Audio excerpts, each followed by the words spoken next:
¿Qué pasaría si te digo que el peor monstruo que existe no se esconde debajo de tu cama, sino detrás de tus propios párpados? En los archivos más oscuros de la Guerra Fría yace un expediente que nunca debió ver la luz. Un experimento tan atroz que su mera existencia fue negada por décadas. La historia de 5 hombres a los que se les prometió la libertad a cambio de una sola cosa: no volver a dormir.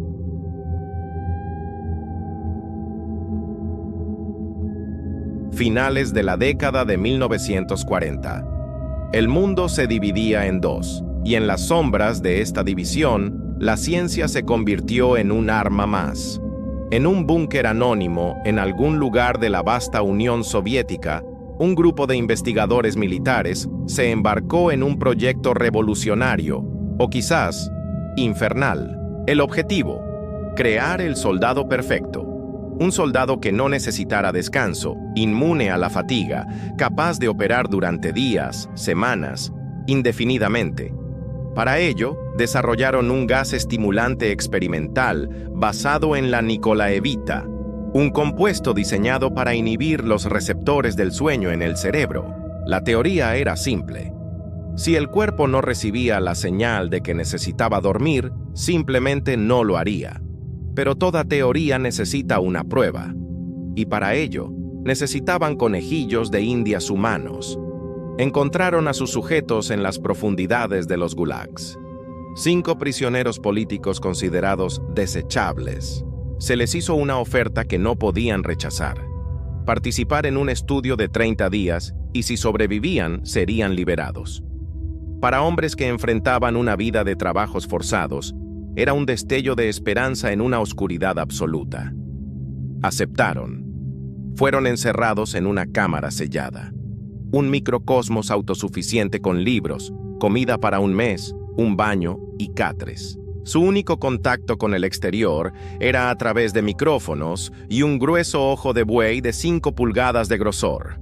El aire que respiraban estaría constantemente mezclado con el gas estimulante. El experimento había comenzado. La cuenta atrás para la libertad, o para algo mucho peor, estaba en marcha. Los primeros días transcurrieron con una normalidad inquietante.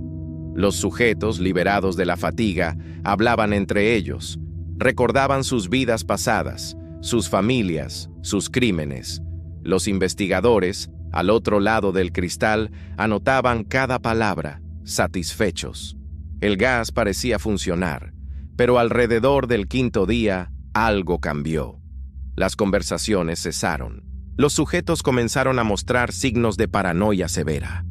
Se volvieron unos contra otros, susurrando en los micrófonos traiciones y secretos, reales o imaginarios, sobre sus compañeros. Creían que al delatar a los demás, podrían ganarse el favor de los científicos que los observaban.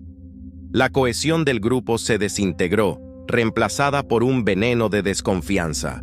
Los investigadores, al principio, pensaron que era un efecto secundario esperado del gas, pero luego, los susurros se detuvieron por completo. Los sujetos dejaron de interactuar entre sí. Se sentaban en silencio o caminaban en círculos por la pequeña habitación, murmurando para sí mismos, sus ojos fijos en el vacío. Al otro lado del cristal, los científicos sentían un escalofrío. El silencio que emanaba de esa cámara era más aterrador que cualquier grito. Se preguntaban, ¿qué estaban haciendo en esa quietud forzada? ¿Qué pensamientos florecían en mentes que no conocían el respiro del sueño? El 9.º día, el silencio se rompió.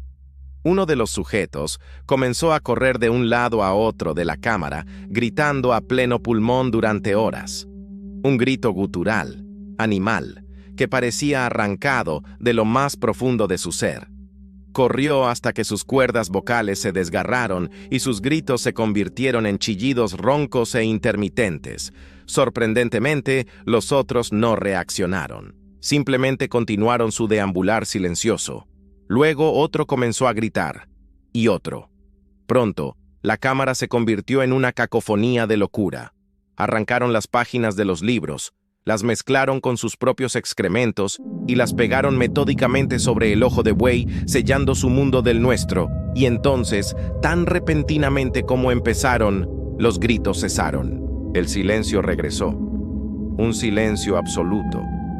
Pasaron días.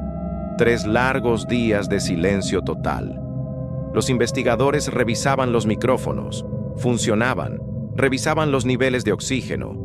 El consumo era altísimo, como si los 5 hombres estuvieran realizando un esfuerzo físico extremo. Pero no se oía nada. La tensión en la sala de observación era palpable. ¿Estaban vivos? ¿Muertos? ¿Habían planeado una fuga? La incertidumbre era una tortura. Finalmente, rompiendo el protocolo, decidieron intervenir. Usaron el intercomunicador. Vamos a abrir la cámara para probar los micrófonos. Aléjense de la puerta y túmbense en el suelo o se les disparará. La cooperación les valdrá a uno de ustedes su libertad inmediata. Esperaban súplicas, gritos, cualquier cosa. Pero lo que recibieron fue una sola frase, pronunciada con una calma escalofriante que heló la sangre de todos los presentes. Una voz tranquila dijo: «Ya no queremos ser liberados». El pánico se apoderó del equipo de investigación y de los comandantes militares. Tras un acalorado debate, se tomó una decisión. A medianoche del 15º día, cortarían el gas estimulante y llenarían la cámara con aire fresco. Esperaban que los sujetos se desmayaran para poder entrar a recuperarlos, pero no lo hicieron. En cuanto el gas cesó, los micrófonos captaron un sonido nuevo. Un sonido de súplica desesperada. Rogaban, gritaban, que volvieran a encender el gas. Un escuadrón de soldados fue enviado a abrir la puerta. Hombres entrenados para el combate, endurecidos por la guerra. Pero nada podría haberlos preparado para lo que encontraron dentro. La escena era un cuadro del infierno. El desagüe del suelo estaba taponado con trozos de carne y páginas de libros, inundando la habitación con varios centímetros de agua sanguinolenta. 4 de los 5 sujetos seguían vivos, si es que se le podía llamar vida.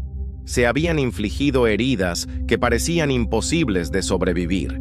Trozos de músculo y piel habían sido arrancados de sus cuerpos. Sus costillas eran visibles a través de desgarros en el pecho, con los pulmones expuestos y funcionando. Sus órganos abdominales estaban fuera de sus cuerpos, pero seguían conectados, y los sujetos los sostenían en sus manos o simplemente yacían sobre ellos. Habían estado comiendo su propia carne, y el 5º sujeto yacía muerto en el suelo, con el vientre abierto y el corazón y otros órganos arrancados. Los soldados, horrorizados, se quedaron paralizados. Y entonces, las criaturas que antes fueron hombres, sonrieron y atacaron. Lucharon con una fuerza sobrehumana, como animales acorralados.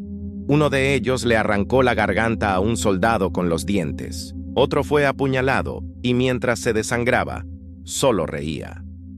Se necesitó un pequeño ejército para someterlos.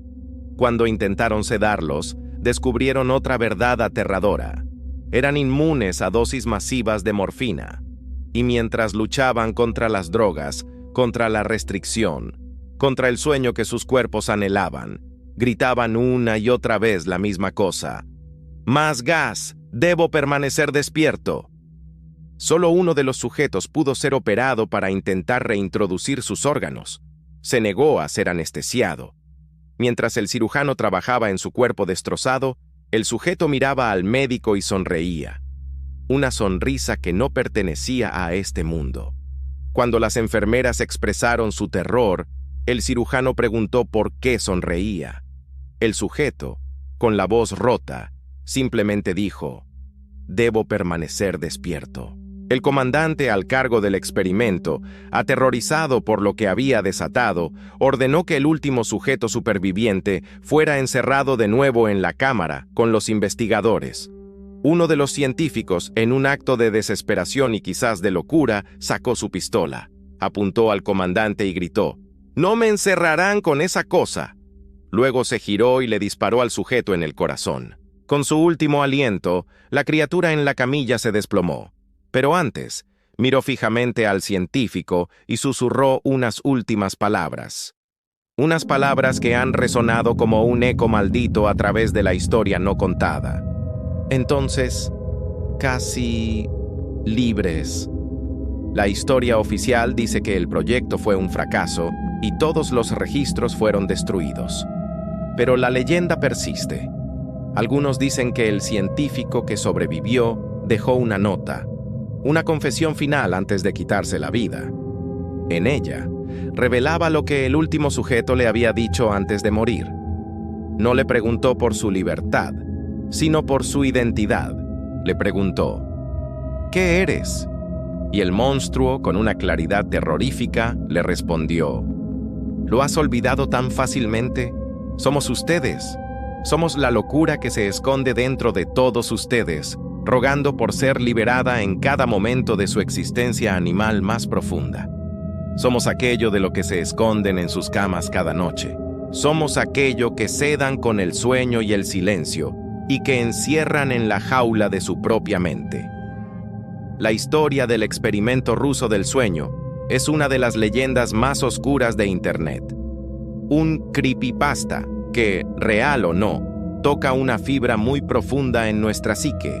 Nos obliga a preguntarnos qué es lo que realmente nos mantiene cuerdos. ¿Es el sueño un simple mecanismo biológico?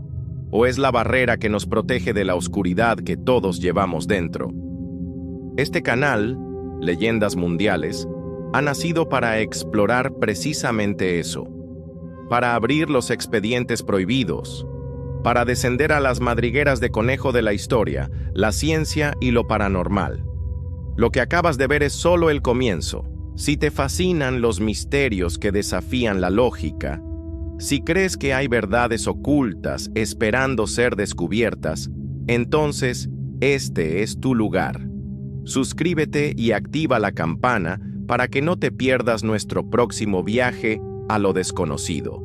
Y ahora te pregunto a ti, ¿crees que una versión de este experimento pudo haber sido real? ¿Qué crees que pasaría si la humanidad perdiera la capacidad de soñar? Déjame tu teoría en los comentarios. Leemos cada uno de ellos. Gracias por acompañarnos en esta primera crónica. Nos vemos en las sombras.